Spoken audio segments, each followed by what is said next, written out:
The human alligator mentioned is our old friend the witch crocodile, the spirit of the man in the crocodile. I never myself came across a case of a man in his corporeal body swimming about in a crocodile skin, and I doubt whether any native would chance himself inside a crocodile skin and swim about in a river among the genuine articles for fear of their penetrating his disguise mentally and physically. In Calabar, witch crocodiles are still flourishing. There is an immense old brute that sporting vice consuls periodically go after, which is known to contain the spirit of a Duke town chief who shall be nameless, because they are getting on at such a pace just round Duke town that I might be had up for libel. When I was in Calabar once, a peculiarly energetic officer had hit that crocodile, and the chief was forthwith laid up by a wound in his leg. He said a dog had bit him.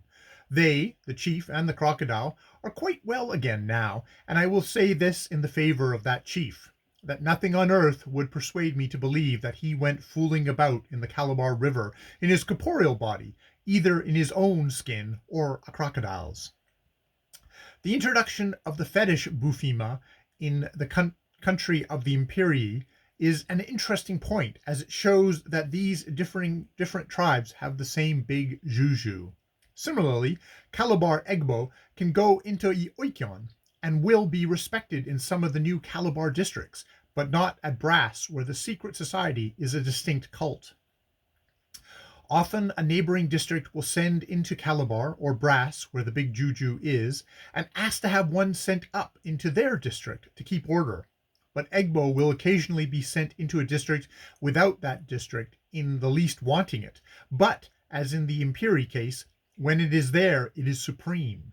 But say, for example, you were to send Egbo round from Calabar to Cameroon. Cameroon might be barely civil to it, but would pay it no homage, for Cameroon has got no end of juju of its own. It can rise up as high as the peak, 13,760 feet.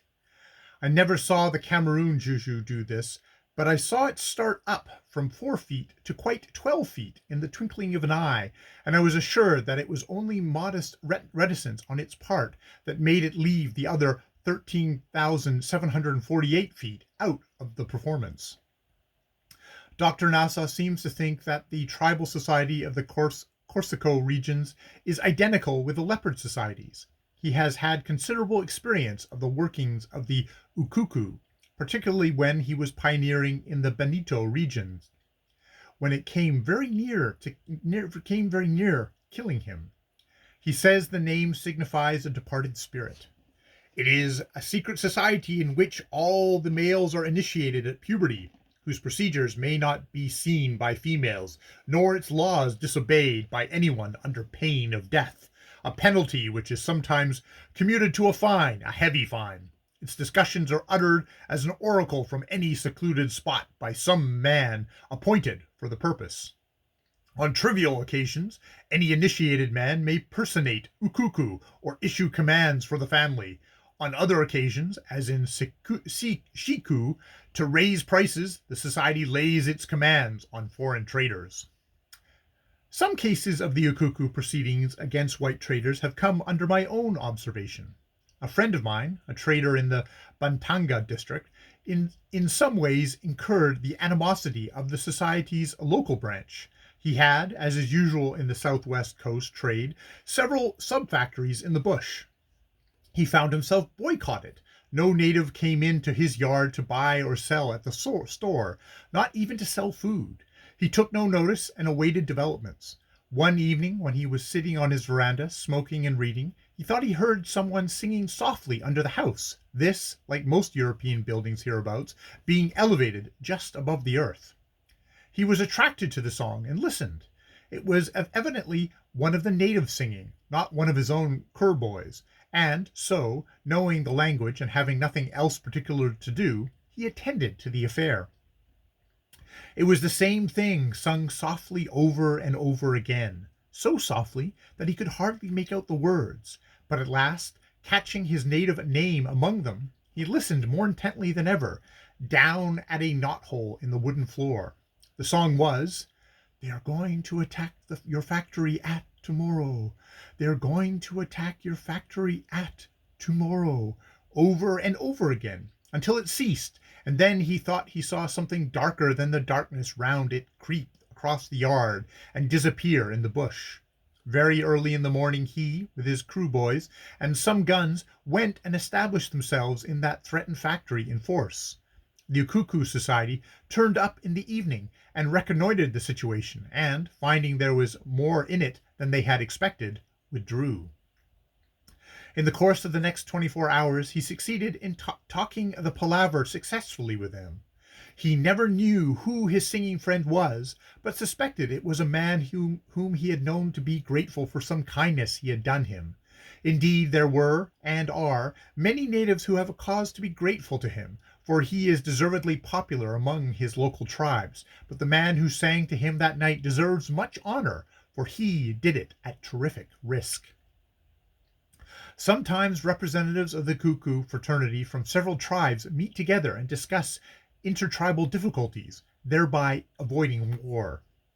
Dr. Nasa distinctly says that the Bantu region leopard society is identical with the Ukuku, and he says that although the leopards are not very numerous here, they are very daring, made so by immunity from punishment by man.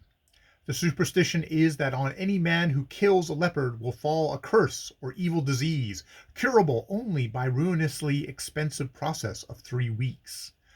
Duration under the direction of the Ukuku. So the natives allow the greatest depredations and ravages until their sheep, goats, and dogs are swept away and are roused to self-defense only when a human being becomes the victim of the daring beast. With this superstition is united another similar to the werewolf of Germany, viz. A belief in the power of human metamorphosis into a leopard. A person so metamorphosed is called unveigua. At one time in Benito, an intense excitement prevailed in the community. Doors and shutters were rattled at the dead of night. Marks of leopard claws were scratched on doorposts. Then tracks lay on every path. Women and children in lonely places saw their flitting forms, or in the dusk were knocked down by their spring, or heard their growl in the thickets. It is difficult to decide in many of these reports whether it is a real leopard or only an unveigua.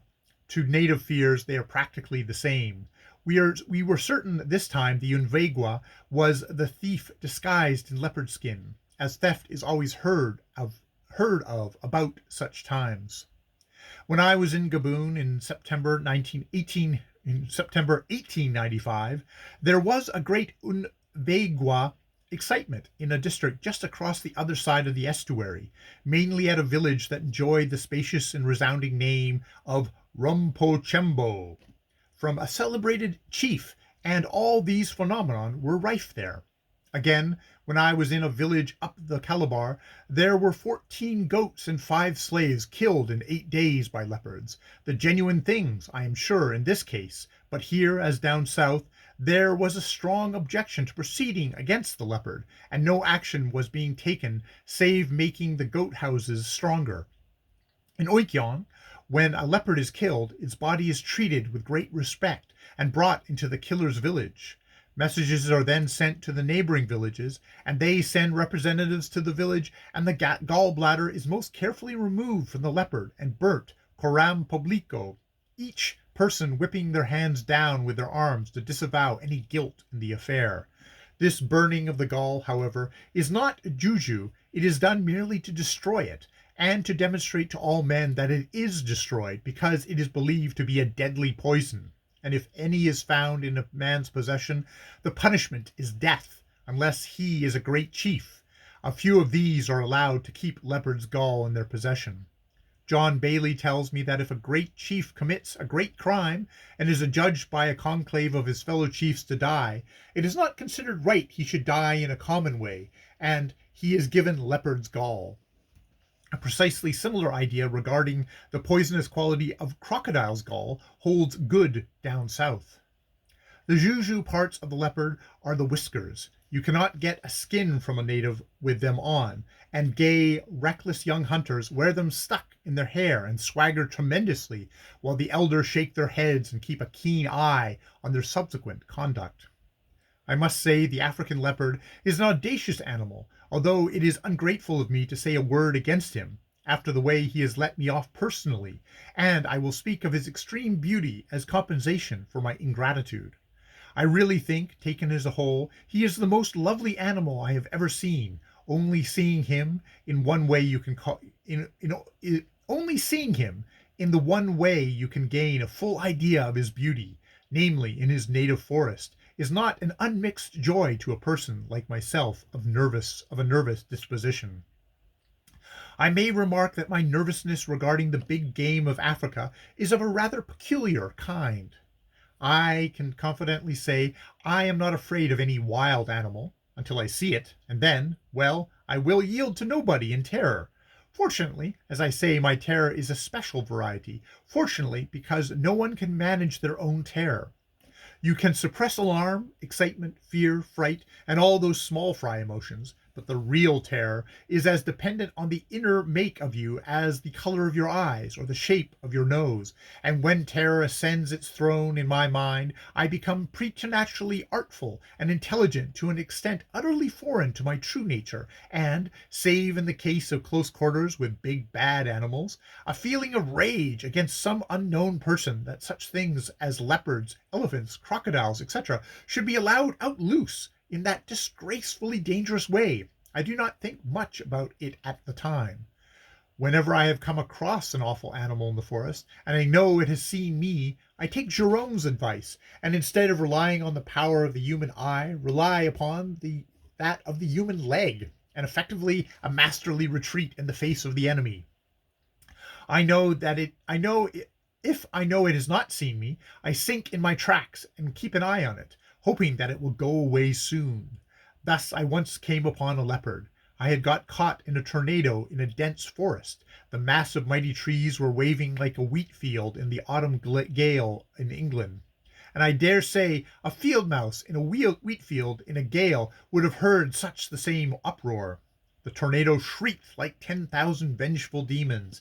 The great trees creaked and groaned and strained against it, and their bush rope cables groaned and smacked like whips, and ever and anon a thundering crash with snaps like pistol shots told that they and their mighty tree had strained and struggled in vain. The fierce rain came in a roar, tearing to shreds the leaves and blossoms and deluging everything. I was making bad weather of it, and climbing up over a lot of rocks out of a gully bottom where I had been half drowned in a stream.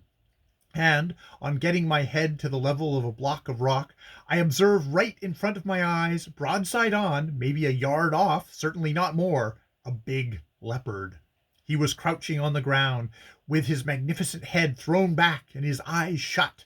His forepaws were spread out in front of him, and he lashed the ground with his tail, and I grieve to say, in the face of that awful danger, I don't mean me, but the tornado, that depraved animal swore softly, but repeatedly and profoundly.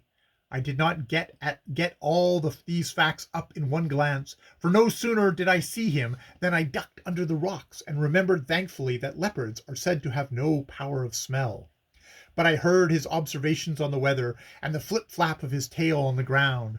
Every now and then I cautiously took a look at him with one eye round a rock edge, and he remained in the same position.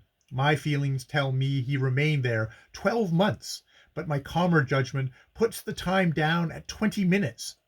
And at last, on taking another cautious peep, I saw he was gone. At the time I wish I knew exactly where, but I do not care about that detail now, for I saw no more of him. He had moved off in one of those weird lulls which you get in a tornado, when for a few seconds the wild herd of hurrying winds seems to have lost themselves, and wandered round crying and wailing like lost souls, until their common rage seizes them again, and they rush back to their work of destruction.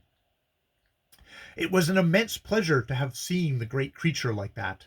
He was so evidently enraged and baffled by the uproar and dazzled by the floods of lightning that swept down into the deepest recesses of the forest, showing at one second every detail of twig, leaf, branch, and stone round you, and then leaving you in a sort of swirling dark until the next flash came. This and the great conglomerate roar of the wind, rain, and thunder was enough to bewilder any living thing.